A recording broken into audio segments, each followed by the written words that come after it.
Hari Kemerdekaan Republik Indonesia adalah momentum yang sangat bersejarah bagi bangsa Indonesia.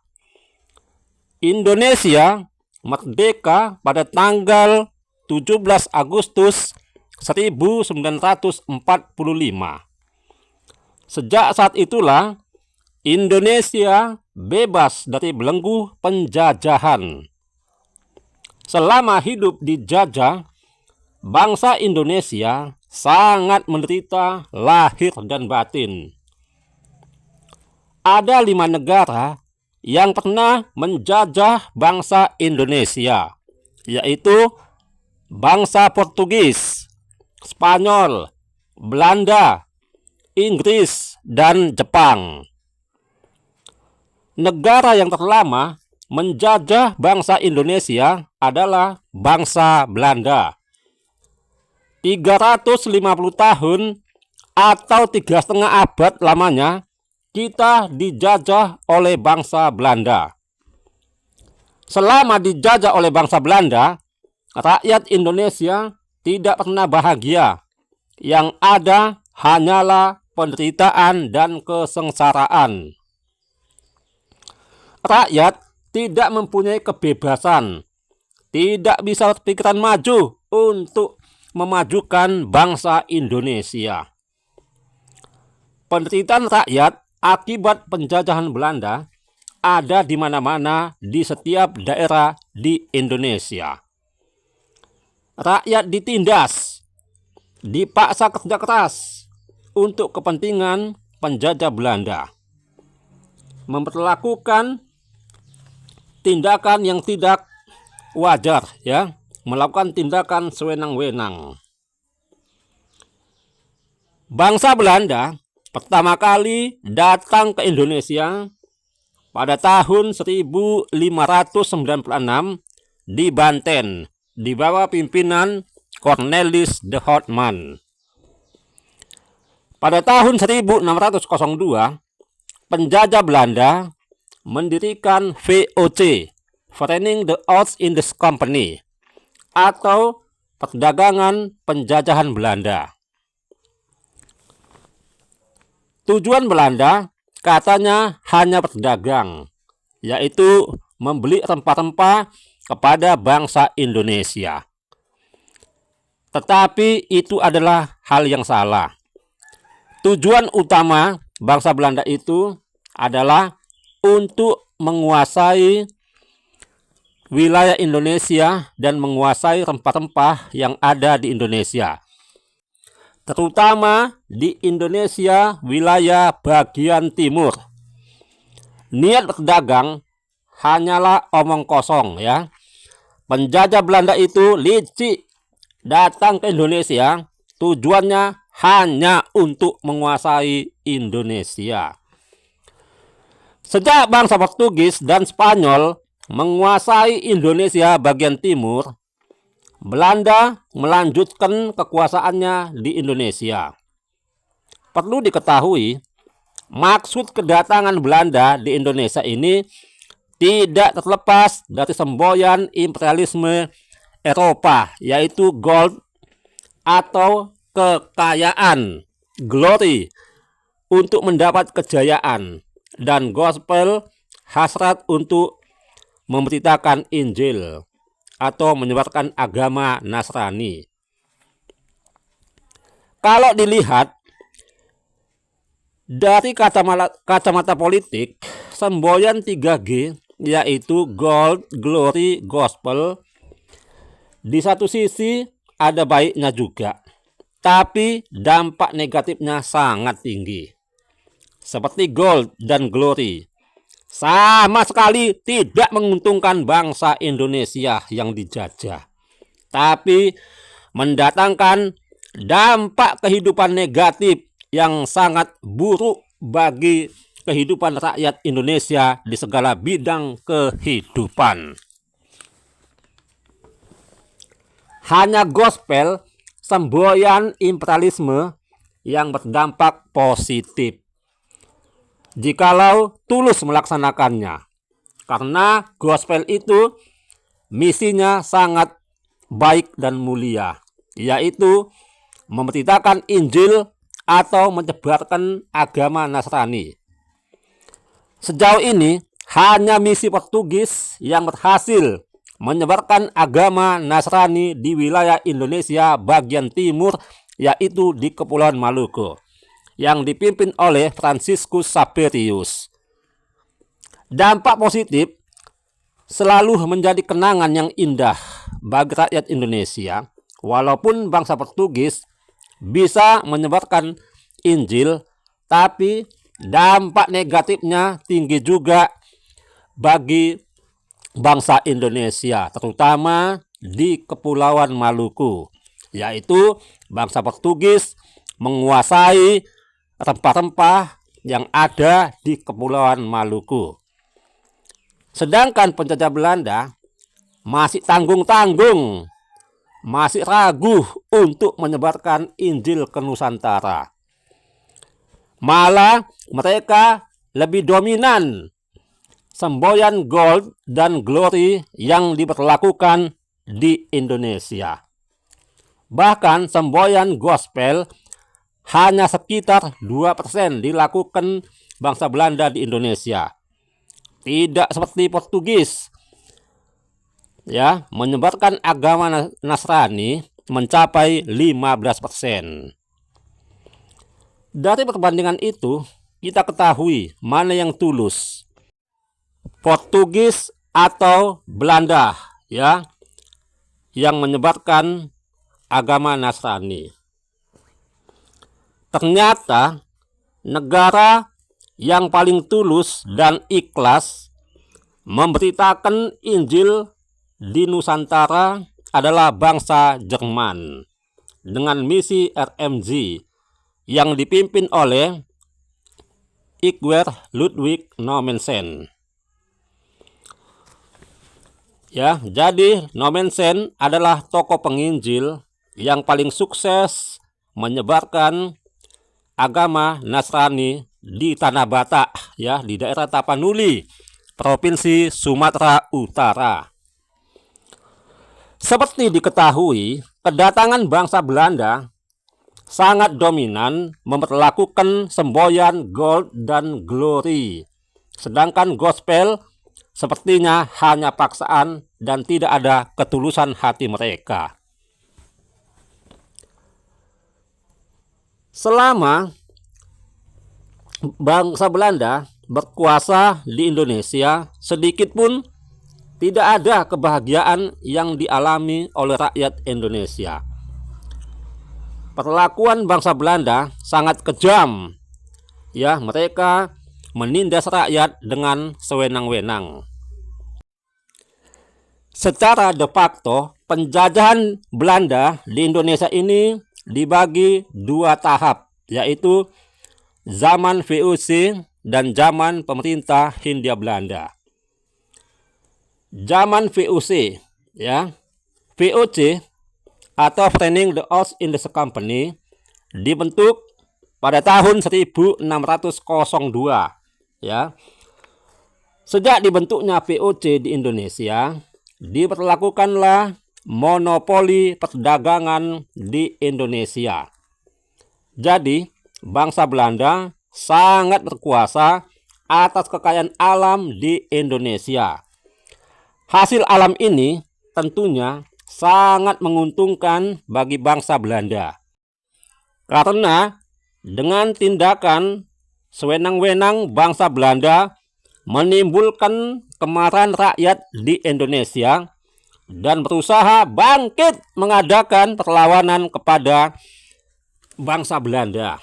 Ya, jadi rakyat di Nusantara memberikan perlawanan kepada penjajah Belanda. Adapun pejuang-pejuang di Indonesia, pejuang daerah yang menentang penjajah Belanda itu antara lain Sultan Agung dari Mataram, menentang VOC Belanda tahun 1628 hingga tahun 1629. Kemudian Sultan Ageng Tirtayasa dari Banten menentang VOC Belanda tahun 1682 hingga 1683. Selanjutnya, Sultan Hasanuddin dari Makassar menentang penjajah Belanda tahun 1666 hingga tahun 1669. Kemudian, Trunajaya dari Madura menentang VOC Belanda tahun 1674 sampai tahun 1679. Kemudian Untung Surapati dari Bali menentang VOC Belanda tahun 1685 hingga 1706. Dan masih ada lagi pejuang-pejuang daerah yang lainnya yang menentang pemerintah, yang menentang VOC Belanda. Walaupun para pejuang daerah itu sudah berusaha semaksimal mungkin memberikan perlawanan kepada penjajah Belanda, namun perlawanan di setiap daerah Indonesia itu berhasil digagalkan oleh penjajah Belanda. Semua perjuangan rakyat di Nusantara itu semuanya mengalami kegagalan karena tidak adanya persatuan dan kesatuan yang dimiliki oleh rakyat Indonesia. Sehingga seluruh perjuangan rakyat Nusantara dapat digagalkan dan wilayah Indonesia dapat dikuasai bangsa Belanda. Pada tanggal 31 Desember tahun 1799, VOC dibubarkan karena mengalami kebangkrutan. Salah satu penyebab bangkrutnya VOC adalah karena korupsi yang dilakukan oleh pegawai-pegawai VOC. Walaupun terjadi kebangkrutan, namun penjajah Belanda masih berkuasa di Indonesia. Sebagai pengganti VOC ini adalah Pemerintah Hindia Belanda atau PHB. Pemerintah Hindia Belanda dibentuk pada tanggal 1 Januari tahun 1800. Dengan berganti nama, semua wilayah Indonesia berubah nama menjadi Pemerintah Hindia Belanda. Dan nama Nusantara dihapuskan. Jadi, nama negara Indonesia dan Nusantara tidak diberlakukan pada waktu itu. Jadi, mulai tanggal 1 Januari 1800 hingga 8 Maret 1942, nama Indonesia pun menjadi Pemerintah Hindia Belanda. Dan pusat negara Hindia Belanda ada di negara Belanda dengan nama Kerajaan Belanda. Sebagai koloni Belanda, kita tunduk dan patuh terhadap Kerajaan Belanda, ya.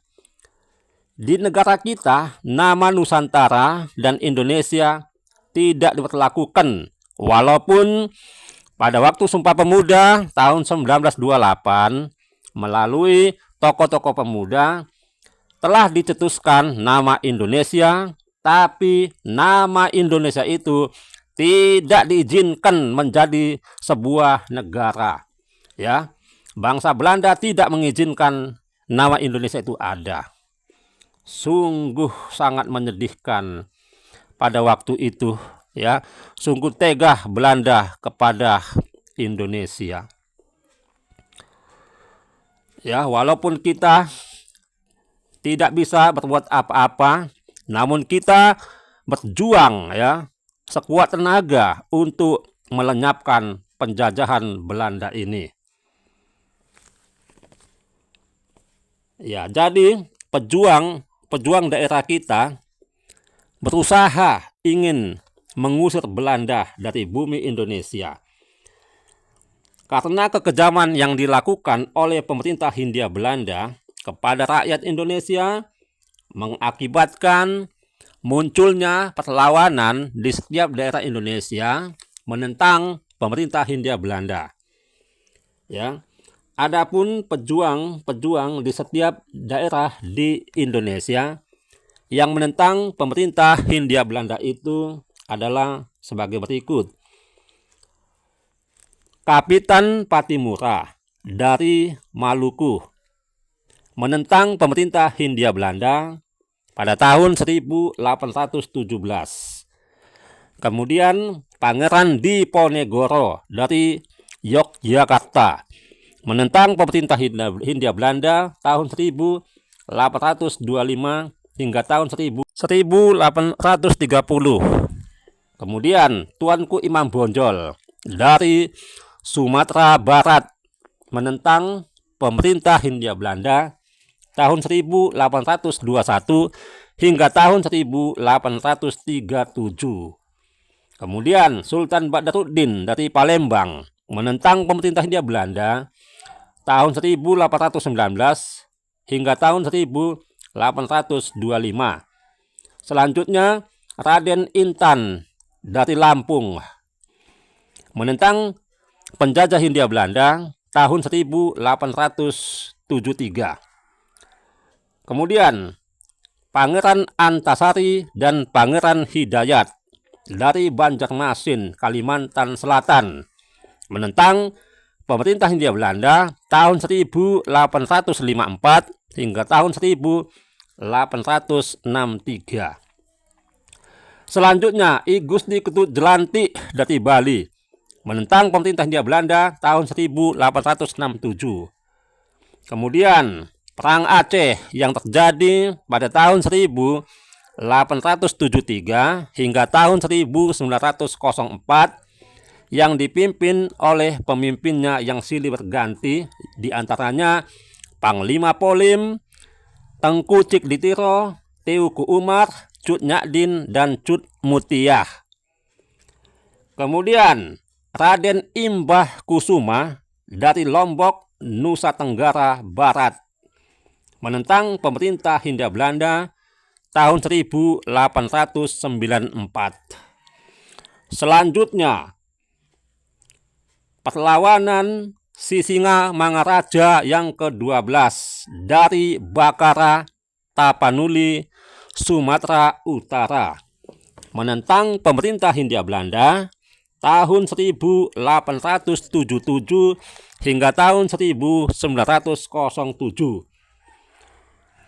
Perang Sisingamangaraja 12 ini berlangsung selama 30 tahun lamanya dan merupakan perlawanan yang terlama menentang pemerintah Hindia Belanda. Jadi, pemerintah Hindia Belanda itu sangat kejam kekuasaannya di Indonesia, apalagi diberlakukan tanam paksa yang dicetuskan oleh Van den Bosch tahun 1830. Ya. Pada masa pemerintahan Gubernur Jenderal Belanda William Herman William Daendels.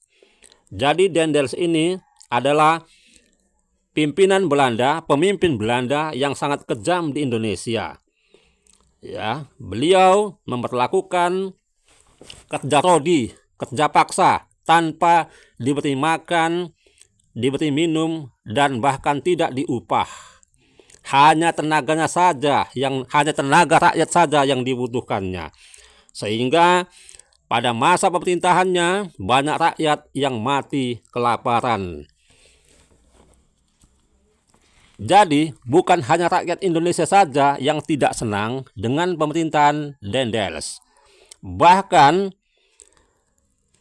kerajaan Belanda tidak senang dengan kepemimpinan Daendels karena sangat merugikan rakyat Indonesia dan juga kerajaan Belanda. Sehingga melalui pimpinan Belanda di kerajaan Belanda, beliau pun dipulangkan ke negeri Belanda. Jadi Daendels itulah pemimpin Belanda yang sangat kejam di Indonesia. Sedangkan Douwe Dekker adalah tokoh Belanda yang sangat sedih dan simpati kepada rakyat Indonesia. Beliau adalah tokoh yang baik dan sangat mendukung kemerdekaan Indonesia. Pada abad ke-20, tepatnya tahun 1908, perjuangan rakyat Indonesia sudah berubah dari sifat kedaerahan menjadi sifat nasional atau menyeluruh. Di zaman pergerakan nasional itu, bermunculan tokoh-tokoh cendekiawan yang ingin mengubah nasib bangsa Indonesia menjadi bangsa yang lebih baik. Tokoh-tokoh cendekiawan itu yaitu Dr. Sutomo, Dr. Wahidin Sudirohusodo, Dr. Cipto Mangunkusumo, Ki Hajar Dewantara, dan sebagainya. Di zaman pergerakan nasional ini, kita melawan penjajah Belanda bukan menggunakan senjata seperti pedang, keris, ataupun bambu runcing, tapi menentang dengan menggunakan akal dan wawasan. Perjuangan untuk mencapai kemerdekaan terus dilakukan oleh bangsa Indonesia. Pada tanggal 8 Maret tahun 1942, bangsa Belanda berhasil dikalahkan oleh Jepang di Subang, Kalijati, Jawa Barat dalam pertempuran yang sangat hebat. Dan keesokan harinya, pada tanggal 9 Maret tahun 1942, bangsa Belanda menyerah tanpa syarat kepada bangsa Jepang. Dengan kekalahan Belanda itu kepada bangsa Jepang, akhirnya Jepang pun mengambil alih kekuasaannya di Indonesia. Bangsa Jepang resmi menguasai Indonesia pada tanggal 9 Maret tahun 1942 hingga tanggal 14 Agustus tahun 1945. 3,5 tahun lamanya kita dijajah oleh bangsa Jepang. Kekuasaan Jepang di Indonesia itu dikenal dengan nama Zaman Kependudukan Jepang di Indonesia. Ternyata kekejaman Jepang ini lebih kejam dari penjajahan Belanda, ya. Bayangkan saja, masih setahun Jepang menjajah Indonesia, sudah ribuan nyawa penduduk Indonesia tewas dibantai Jepang. Sungguh biadab keterlaluan bangsa Jepang itu kepada bangsa Indonesia. Pemimpin Jepang semuanya kejam. Hanya Laksamana Maeda saja yang bersimpati dan bersedih melihat penderitaan rakyat Indonesia. Kependudukan Jepang itu menggunakan semboyan gerakan 3A, yaitu Nippon Pemimpin Asia, Nippon Pelindung Asia, dan Nippon Cahaya Asia. Gerakan 3A itu sepertinya misinya bagus, tetapi kenyataannya sangatlah berbeda. Gerakan 3A ini malah membuat penderitaan yang luar biasa bagi rakyat Indonesia. Hanya penindasanlah yang dilakukan.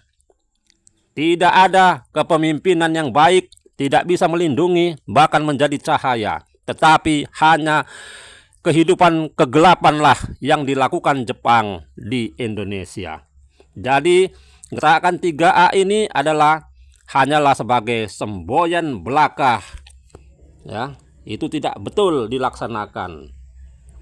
Apalagi bangsa Jepang memperlakukan kerja paksa yang dikenal dengan nama Romusha. Jadi Romusha ini sangat menyedihkan, ya. Rakyat dipaksa bekerja keras. Tenaga rakyat sangat dibutuhkan, ya. Jadi rakyat Indonesia melalui Romusha ini tidak digaji, tidak diberi makan, tidak diberi minum. Sungguh sangat kejam dan tidak manusiawi, membuat rakyat banyak yang meninggal dunia. Akibat kekejaman penjajah Jepang itu, rakyat pun akhirnya memberikan perlawanan kepada bangsa Jepang. Perlawanan Indonesia itu dikenal dengan nama peta pembela tanah air. Perlawanan peta yang paling dahsyat dan mengejutkan penjajah Jepang adalah pemberontakan peta yang dipimpin oleh Suprijadi di Blitar, Jawa Timur pada tanggal 14 Februari tahun 1945 ya. Pemberontakan bersenjata melawan peta itu berhasil dikalahkan oleh tentara Jepang dan pemimpin-pemimpin peta itu diadili dan dihukum mati. Namun Suprijadi sebagai pimpinan utama peta di Blitar itu namanya tidak disebut-sebut dalam pengadilan militer Jepang. Nasibnya tidak diketahui ya. Ada yang mengatakan dia sudah ditangkap dan langsung dibunuh dan mayatnya dibuang entah kemana. Bahkan sampai saat ini makam Suprijadi tidak diketahui dengan pasti. Walaupun ada kabar yang mengatakan ya Suprijadi itu sudah mati dibunuh. Jadi kita tidak ketahuilah di mana Suprijadi dimakamkan. Sungguh sangat kejam ya penjajah Jepang pada waktu itu. Di awal tahun 1945, kekuasaan Jepang mulai terdesak karena sekutu ingin balas dendam kepada Jepang. Di mana kita ketahui pada tanggal 7 Desember tahun 1941, militer Jepang berhasil membom pangkalan militer sekutu di Kepulauan Hawaii, atau peristiwa itu dikenal dengan nama peristiwa Pearl Harbor ya, yang terjadi pada tanggal 7 Desember tahun 1941. Jadi pada waktu itu sekutu mengakui kekalahannya dan menyerah kepada tentara Jepang. Kini musuh-musuh Jepang semakin banyak, terutama sekutu. Bangsa sekutu ini dipimpin oleh Amerika Serikat. Bahkan Belanda dan Inggris masuk menjadi anggota sekutu. Di bulan Agustus tahun 1945, sekutu ingin membalaskan dendamnya kepada Jepang. Akhirnya, pada tanggal 6 Agustus tahun 1945, sekutu menjatuhkan bom atom di kota Hiroshima. Ya. Selanjutnya, pada tanggal 9 Agustus tahun 1945, kembali lagi sekutu menjatuhkan bom atom ke kota Nagasaki, mengakibatkan kedua kota penting di Jepang itu hancur lebur. Syukurin kau Jepang. Dengan hancurnya kedua kota Jepang itu mengakibatkan bangsa Jepang menyerah tanpa syarat kepada sekutu pada tanggal 14 Agustus tahun 1945. Sejak Jepang mengaku kalah dan menyerah tanpa syarat kepada sekutu pada tanggal 14 Agustus 1945, sejak saat itu pula Jepang melepaskan semua wilayah kekuasaannya termasuk Indonesia. Indonesia pun dilepaskan oleh Jepang pada tanggal 14 Agustus 1945. Selanjutnya, tanggal 15 Agustus 1945, terjadilah masa kekosongan kekuasaan di Indonesia yang dikenal dengan nama Vacuum of Power. Dan pada tanggal 16 Agustus 1945, terjadi perbedaan pendapat antara golongan tua dan golongan muda untuk membahas naskah proklamasi kemerdekaan Republik Indonesia. Sehingga Soekarno dan Hatta diculik oleh golongan muda Kerengas Dengklok. Penculikan itu bukan berniat jahat, tapi menenangkan suasana. Dan akhirnya dengan kuasa Tuhan Yang Maha Esa, pada tanggal 17 Agustus 1945, bangsa Indonesia menyatakan kemerdekaannya. Dan Soekarno membacakan teks proklamasi kemerdekaan Republik Indonesia yang didampingi oleh Dr. Andos Muhammad Hatta.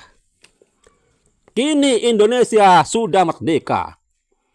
Sebagai bangsa yang merdeka, kita harus berjuang mengisi kemerdekaan di segala bidang dengan belajar keras dan bekerja keras. Kemerdekaan yang kita raih melalui pengorbanan para pejuang kita yang rela mati untuk Ibu Pertiwi. Mereka berjuang hingga titik darah terakhir untuk kemerdekaan Indonesia. Untuk itulah, di zaman kemerdekaan ini, kita harus mempertahankan kemerdekaan kita. Janganlah negara kita ini dijajah oleh bangsa asing, tetapi bangsa kita ini harus kita jaga. Ya, Indonesia ini adalah milik kita semua. Jangan ada lagi bangsa asing yang menguasai Indonesia. Kita sudah menjadi bangsa yang merdeka, sudah berdaulat. Jadi kemerdekaan itu harus tetap kita pertahankan sampai selama-lamanya. Negara Indonesia ini milik kita semuanya. Ya, kalau milik kita semua, kita berusaha untuk menjaga dan memajukannya. Sudah sepantasnya lah kita harus memajukan negara kita Indonesia ini di segala bidang kehidupan. Di hari kemerdekaan yang berbahagia ini, marilah kita bersama-sama hidup bersatu, bergandengan tangan, bekerja sama, membangun negara kita menuju Indonesia yang maju. Merdeka!